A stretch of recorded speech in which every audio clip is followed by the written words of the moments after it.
See the layout of that scripture. When Christ said to his disciples, I've sent thee as what? I've sent thee. Give us that scripture so that we can read in context. That should be Luke chapter 10. Luke 10 verse 2.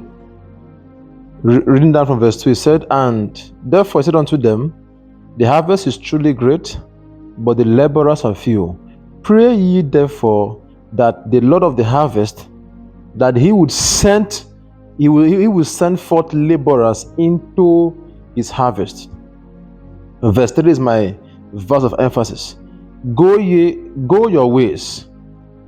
Behold, I send you forth as lambs among wolves. You know, this scripture troubled me for a long time.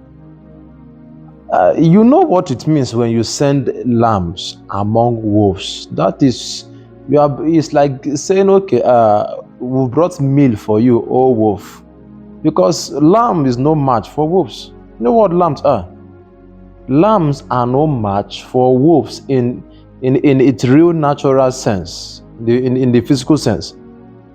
Lambs is no way a match for wolves. How then is Christ saying, I'm sending lambs among wolves? It means he's saying something more than those. There's a hidden meaning behind that statement. Because you don't send lambs among wolves. There is no, you can't be sending lambs among wolves and you're expecting positive results or positive outcome. No, it's going to be disaster because those lambs are going to be devoured.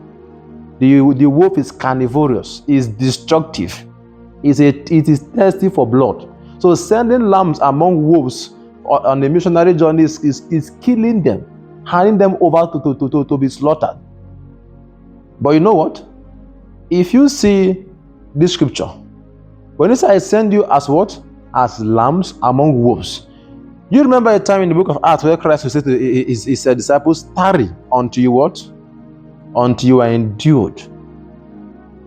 He is sending you as a lamb. If that lamb will in any way gain victory against the wolf, it means the victory must be powered by a supernatural force. Are you getting me? If the lamb Christ is sending in the midst of wolf will gain victory and dominance over those wolves, it means it must have a supernatural backing. So when Christ said he's sending you as lambs among wolves and is expecting positive replies, because he had taught you the mystery behind the supernatural, that even though in the natural you may not have any stand against darkness. Are you aware that on earth today, even though we have believers, we are not majority.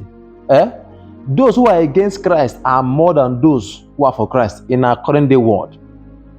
Those who are against Christ are more than those who are for Christ, because the kingdom of darkness has more dominance here on earth, because the earth is a fallen world. Every creation on earth is working based on is an aberrated special of what God wanted the world to look like. They've fallen out of pattern. They've fallen out of God's original plan, according to that thing that happened in Eden. The fall of man corrupted nature. So even your sun, your moon, your water, your wind has the potency to respond more to darkness by default. So when you come and you command them and they respond to you, it's because you've come by a supernatural force. So because of the default system of the world to obey darkness, that is why it looks as though they are called the wolf in this matter, because they have more advantage viewing from the natural. But what makes us dominate over them in this evil world is when we learn the art of tarrying. Because compare, if you leave us in the natural with them, they have all it takes to cut you off. Hence, God will say to Satan, touch his body but don't touch his life, because God knew that Satan has the capacity to touch one's life. He said you can touch his body, afflict his body, but don't touch his life. Are you with me? Because if have you heard the song "Do Your Worst"? If God allowed the devil to do his worst to you, my brother, you will backslide. That thing you think is the devil's worst, is never his worst, because God never allows the devil to do his worst. He stops him at a certain point, not to go further. So the only way by which The only system by which we as believers can overcome this world as sheep being sent among wolves is when we, the sheep, have learned the technology of using the supernatural. So David is small, Goliath is big. David is unskillful, Goliath is skillful. David has no experience, Goliath has been a warrior from his youth. But the difference and the thing that played out there is the supernatural of the wolf defeating of the sheep, of the lamb, defeating the what? The wolf. Because a supernatural force beyond the visible, a force that was backed by Elohim himself, is in view. So hence, it's in the book of Acts, tarry until you are endued. So men who don't tarry are the ones who go to burn Shiran and die, because they are going as wolves without the supernatural. They are going as lambs without taking advantage of the supernatural that comes with tarry.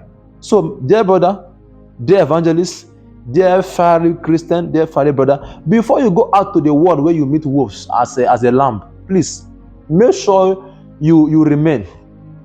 Make sure you remain until you are endued. Tarry. You are no match for the devil if you don't tarry. You are no match for this world if you don't tarry to get something that has the capacity, something that is stronger than what the enemy is aware of. Remember, the reason why the devil tried God was because the devil looked at God's creation, and saw that man was the zenith of God's ability, and thought that man was the zenith of God's ability. So him saying that, if this is the best God can create, it means this is where God's power stops. On that note, he's trying to fight. That was why he tried to, let's see if we can bring him down. Unknown to him that there is a power beyond this thing that God created. Are you getting me? If you don't have the ability to tap into that power that is beyond what the devil could not see before going to fight God, if you don't have the ability to tap into that power, and you remain in this realm where you are natural, there is nothing supernatural that backs you. I'm telling you, with all your quoting letters in the Bible, the devil, you are no match for him. He will cut you off. The Bible calls him the wicked one. You see that in the book of 1 John 2, from verse 12, 13, 14, he calls him the wicked one. The Bible, there's a reason why it's called wicked, because he is skillful in the act of wickedness. If you don't tarry to be endued, don't try going into this world. Don't try going into the government. Don't try going into the world of commerce. Don't try going into the world of economy. Don't try going into the world of men and think you will survive. See, this world is a world where princes operate, whether in light or darkness. If you don't carry something, you will die before your time. I've seen many rise and fall. The secret for longevity in this realm is power. If you want to remain, you remain by power. If you want to remain, you remain by force. If you want to dominate, you dominate by power. Nobody will give chance for you. Nobody will open up space and say, come and enter. No. You push, somebody has to go down. Even for Jesus to rise, Herod had to go down. Somebody has to go down. The earlier you know this, and the earlier you accept this truth, the better. Are we together?